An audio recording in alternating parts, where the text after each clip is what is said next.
Olá galera, sou o professor Júlio César. Iremos iniciar o nosso estudo da disciplina Física Teórica com o tema Eletricidade. Espero que todos estejam bem. Então iremos abordar na aula de número 1 conceitos de eletrostática. Vamos dar início então? Vamos então pela carga elétrica. O que vem a ser a carga elétrica? Uma propriedade física inerente à matéria. Por que a carga elétrica é uma característica da matéria? Pois bem, sabemos que toda a matéria é formada por átomos, e nos átomos nós temos os elétrons na eletrosfera. No núcleo do átomo nós temos os prótons e os nêutrons. Os elétrons vão possuir carga negativa aos prótons, positiva, e os nêutrons, carga nula. Ok? Vamos ver então como ocorre a interação entre essas cargas, pelo princípio da atração e repulsão. Pois bem, cargas de mesmo sinal, elas vão sofrer repulsão. E as cargas de sinais contrários irão sofrer atração. Agora, qual seria a condição para um corpo estar neutro, positivamente carregado ou negativamente carregado? Pois bem, um corpo neutro, que fique claro que ele não é aquele corpo que não tem carga. Você pode ser induzido a pensar nisso, mas não é isso. O corpo ele tem carga, só que numa mesma quantidade de prótons e de elétrons. E quando é que um corpo está positivo? Quando ele vai ter mais prótons que elétrons. Qual é a condição para que isso ocorra? Ele deve ceder, ou seja, perder elétrons. E um corpo negativo? Um corpo negativo ele vai ter agora um número de prótons menor que o número de elétrons. Qual é a condição para que isso ocorra? Ele recebe, ou seja, ganha elétrons. Vamos dar sequência então aqui, estudando os processos de eletrização. São 3 processos. Vamos analisar o primeiro, o atrito. Pois bem, o atrito ocorre entre 2 corpos inicialmente neutros, que ao serem atritados, passam a adquirir cargas de sinais contrários. Lembrando aqui que eles têm que ter naturezas diferentes para que o fenômeno da eletrização por atrito ocorra. Um se torna eletropositivo e o outro eletronegativo, ou seja, um ganha, o outro perde elétron. Na eletrização por contato, eu vou ter um corpo eletrizado, que nós vamos chamar de indutor, e um neutro, que será o induzido. Ele está ligado à Terra por um isolante, certo? Então, quando eu faço contato do indutor com o induzido, a gente lembra que o neutro ele tem prótons e elétrons. Então, os prótons do elétron ele atrai os elétrons do indutor. Então, o corpo induzido passa a ter mais elétrons do que prótons. Então, ele se eletriza negativamente. Qual é a condição? É que eles fiquem no final com as cargas de mesmo sinal. Então, no final, no processo de eletrização por contato, os corpos adquirem cargas de mesmo sinal. Vamos para a indução.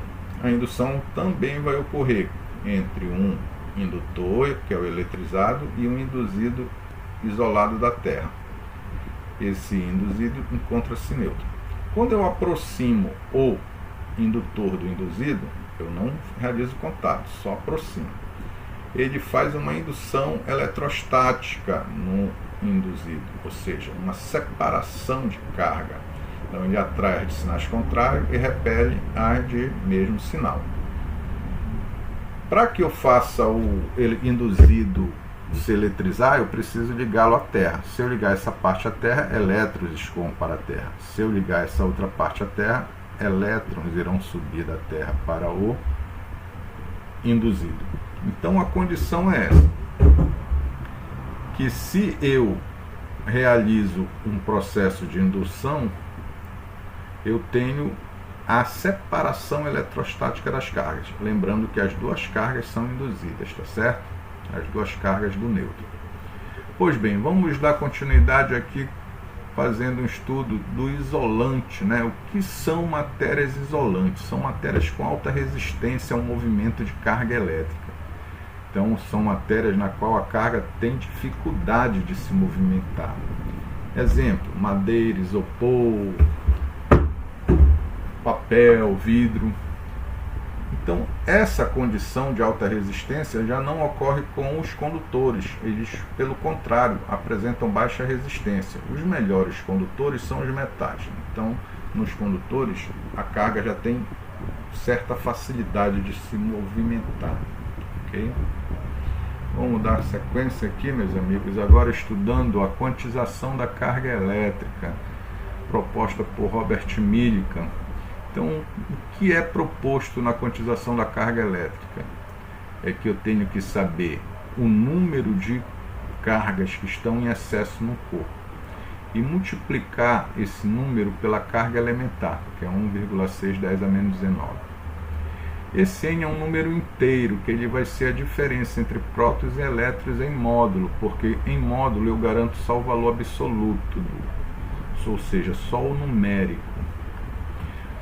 A todo momento é importante a gente ressaltar isso, nós estamos interagindo com as coisas, né, os objetos, então a todo momento nós ganhamos ou perdemos elétrons também, porque nós somos condutores. Vamos fazer um exemplo? Supondo esse corpo aqui que esteja eletrizado com 7 prótons e 11 elétrons. Vamos fazer o N, que é a diferença entre eles, dá menos 4 modulado, só o 4, certo? Então, quantidade de carga é N vezes E. Então, esse N é 4. Como tem mais elétrons, o E é negativo. Se tivesse mais próton, esse E era positivo. Faço a substituição aqui. 4 vezes menos 1,6 10 a menos 19 vai dar menos 6,4 10 a menos 19 coulomb, que é a unidade de carga elétrica no sistema internacional. Alright, meus amigos. Vamos então agora fazer uma análise de uma aplicação tecnológica. Os purificadores de ar, né, que são removedores de poluentes sólidos e líquidos, né, surgem aí nas indústrias, né, os gases industriais. Como é que ocorre o fenômeno nesses purificadores? Pois bem, aqui eu tenho o ar, né, poluente, que é o ar cheio de partículas, de fuligens. Então esse ar sofre uma ionização, as partículas passam a se eletrizar positivamente e eles são escoados por placas coletoras, as quais vão estar eletrizadas negativamente. Então aqui eu vou ter o fenômeno da princípio da atração e repulsão. Então essa descarga a gente chama de efeito corona, descarga corona, certo? E aí o que é que ocorre? O ar sai aqui das placas coletoras limpo, sem as partículas, né, que foram retidas nas placas coletoras. O ar sai limpo. Então isso aí é utilizado para controle de poluição em fábricas que emitem esses gases particulados que poluem a atmosfera e fazem muito mal à saúde. Alright? Vamos então prosseguir. Vamos para os exercícios. Vamos fazer uma atividade aqui. Dispõe-se de 4 esferas metálicas, P, Q, R, S. Sabe-se que P e Q se repelem, P e R se atraem, R e S se repelem, e o S está carregado positivamente. Qual o sinal da carga da esfera Q? Então o objetivo é descobrir a carga da esfera Q. Estão dispostas aqui 4 esferas, P, Q, R e S. Olha só, analisando a partir do sabe-se, P e Q repele, né? Os dois se repelem, então aqui é a setinha de repulsão. P e R se atraem, tá aqui a setinha indicando atração. R e S, repulsão também, tá aqui a setinha. Porém, se o S está negativo, positivo, né? O S está carregado positivamente, então, olha, o R é positivo, porque sinais iguais ocorre repulsão, vimos isso agora há pouco. Bem, se o R atrai o P, obviamente o P é negativo, sinais contrários, atração. E se o P está repelindo o Q é negativo, mesmo sinal. Então a gente consegue descobrir que a carga da esfera Q é negativa, ele está eletrizado negativamente. Vamos fazer mais um para fixar melhor? A molécula da água sendo polar, que é uma distribuição assimétrica de cargas com acúmulo de positivo de um lado e negativo de outro. Aqui, né, são os dois hidrogênios, positivo, e o oxigênio negativo. Tem a capacidade de atrair corpos neutros. Esta capacidade confere à água o poder de limpeza, pois por onde ela passa, seus lados eletrizados vão atraindo partículas neutras, daqui as neutras sendo atraídas pelos lados eletrizados da molécula de água, e arrastando-as com o fluxo em direção aos esgotos. Pode-se dizer que um corpo eletrizado, que é o indutor, lembram? Atrai um corpo neutro, que é o induzido. E nele induz o quê? Ele vai induzir apenas carga de sinal contrário ao das cargas do indutor, sendo, portanto, atraídas. Sim, as cargas de sinais contrários são atraídas, mas ele não induz só as de sinal contrário, ele induz as de mesmo sinal repelindo também. Está errada a letra A. Vamos analisar a letra B. Apenas cargas de mesmo sinal das cargas do indutor sendo, portanto, atraídas. Então tem um erro grave aí, porque carga de mesmo sinal não se atrai, se repele. E o mesmo erro da letra A. Ele induz tanto a de mesmo sinal quanto a de sinal contrário. Vamos analisar a letra C. Carga das duas espécies, porém a de sinal contrário ao das cargas do indutor, são mais numerosas e a força de atração é maior que a de repulsão. Bem, o erro está bem aqui, olha.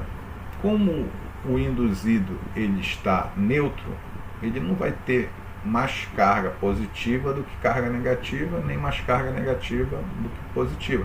Ele tem a mesma proporção. Então o erro está bem aqui nessa questão C. Vamos para a letra D.